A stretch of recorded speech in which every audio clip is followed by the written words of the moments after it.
Deion Dawkins remains in concussion protocol. Terrell Bernard, Spencer Brown, Joshua Palmer, Dalton Kincaid, all those are improving. We'll see where it leads us this week. And that's what I have for you. Time's yours. How do you carry over after a win like that, and just the struggles with consistency you've had over this 2-month stretch, and the importance of carrying over the performance, a workman-like performance like that? Yeah, consistency is the key, right? And so what leads to consistency is consistent approach, consistent level of discipline, level of detail. So that's what we got to be about this week. What did the film show you about the offensive line's performance yesterday? Yeah, unique. It was. I don't know that I've ever seen. That rushing performance it stands almost alone, right? In terms of my NFL career. Toughness, togetherness, finishing plays the right way, great technique, mindset. So it's just really fun to watch, really was.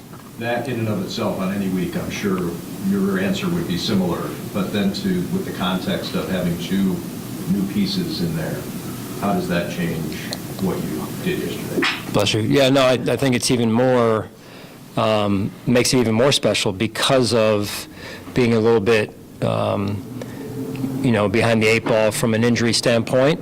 Having said that, fully confident in those 2 guys that went in there.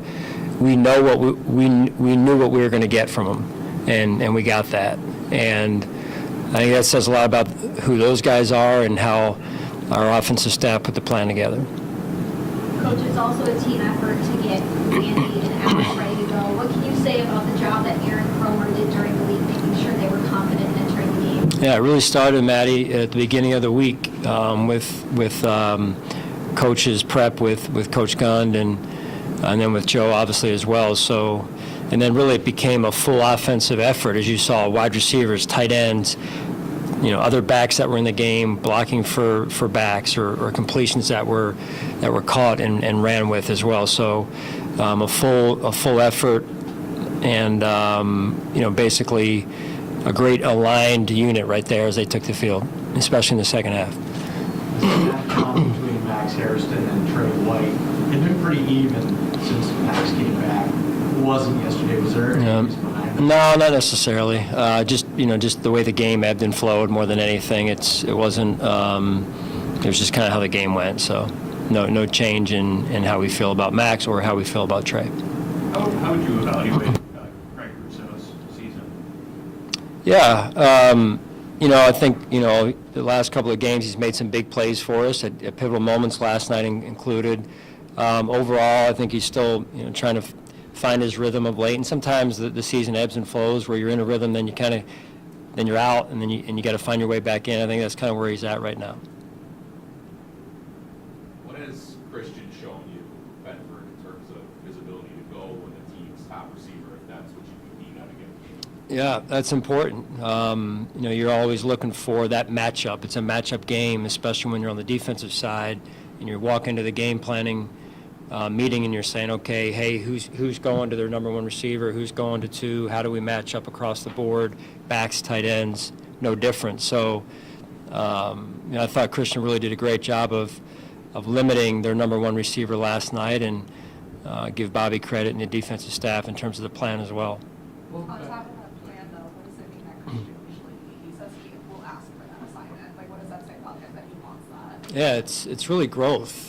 Last year was one of the first times we ventured into that kind of that schematic version of our defense last year.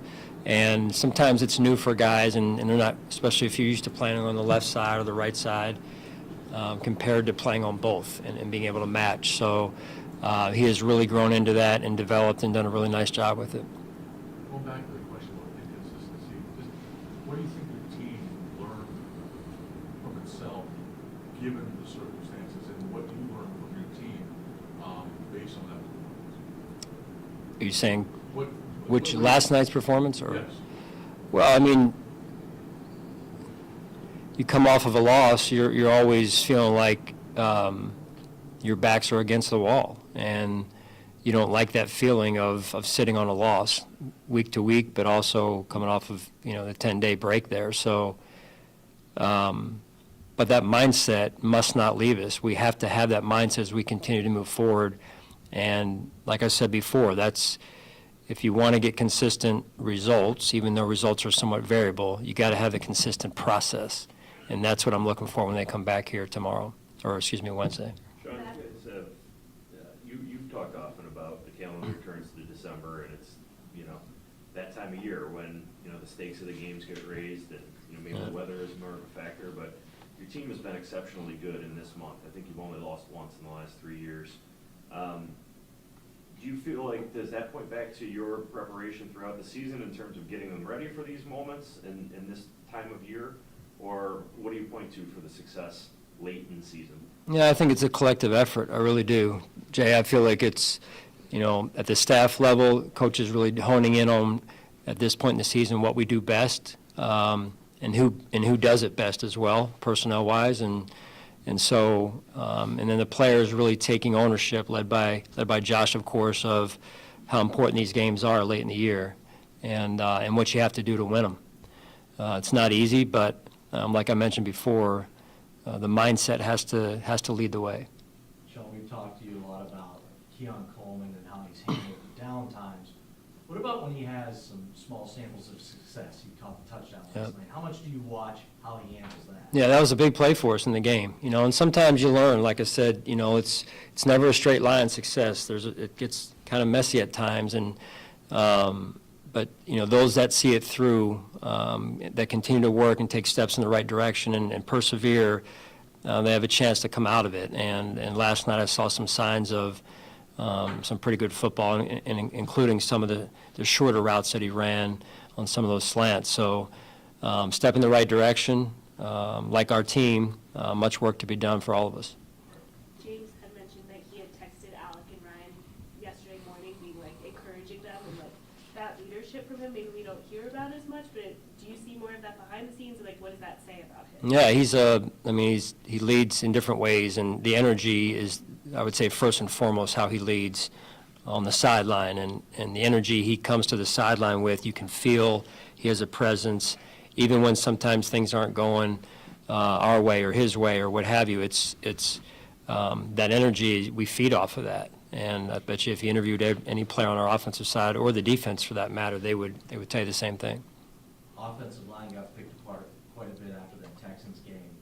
How much did you see behind the scenes the week leading up to this game that they just wanted to get back out and prove that wasn't just a one-off? Yeah, they take a lot of pride in their work and their jobs, and the challenge of going against a Steelers front is a big-time challenge. And like I said, they knew that they were going to have some new pieces in there to work with, and I think it was Thursday or Friday I looked over, and they were still walking through some of the run plays or even some of the protections that they were going to use, and you could see the kind of the veteran guys who have been in the lineup working with the new guys and just over-communicating and making sure they were going to be on the same page. So I think that just says a lot about Coach Cromer's leadership as well as the types of guys that we have up there. How have you seen your pass defense evolve and improve as the season's gone along? Last night you saw some really good, as we call or refer to as rushing coverage, working together.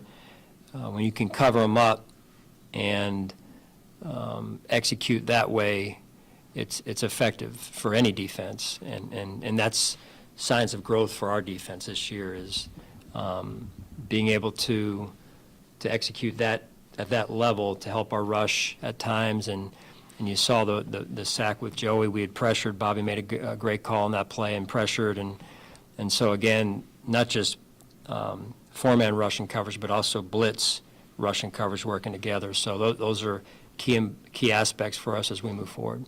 Did you feel the gap integrity coach and the tackling was one of the better performances your group has had this year? Yep, it was. And again, credit to the players during the week with the staff of, working on it over and over and over again, and not until we could get it right, but until they couldn't get it wrong. And it was executed at a very high level, and the physicality that came with that. And sometimes a guy was missing, but another guy, stepped in and covered up for him. So just felt like we played an aggressive style of defense, which is what we want to be. You've seen T.J. Sanders acclimate in his growth in the few weeks he's been back. Yeah, he's been playing outside mostly. Last night he moved inside to rush inside on some third downs, and I believe overall took a step in the right direction. Dion and T.J. both young players that are moving in the right direction, like some of our other young players as well, or most of our other young players, the ones that are healthy. So I'm excited about those players and how they've grown throughout the year here. Where's Tyler Bass in his recovery?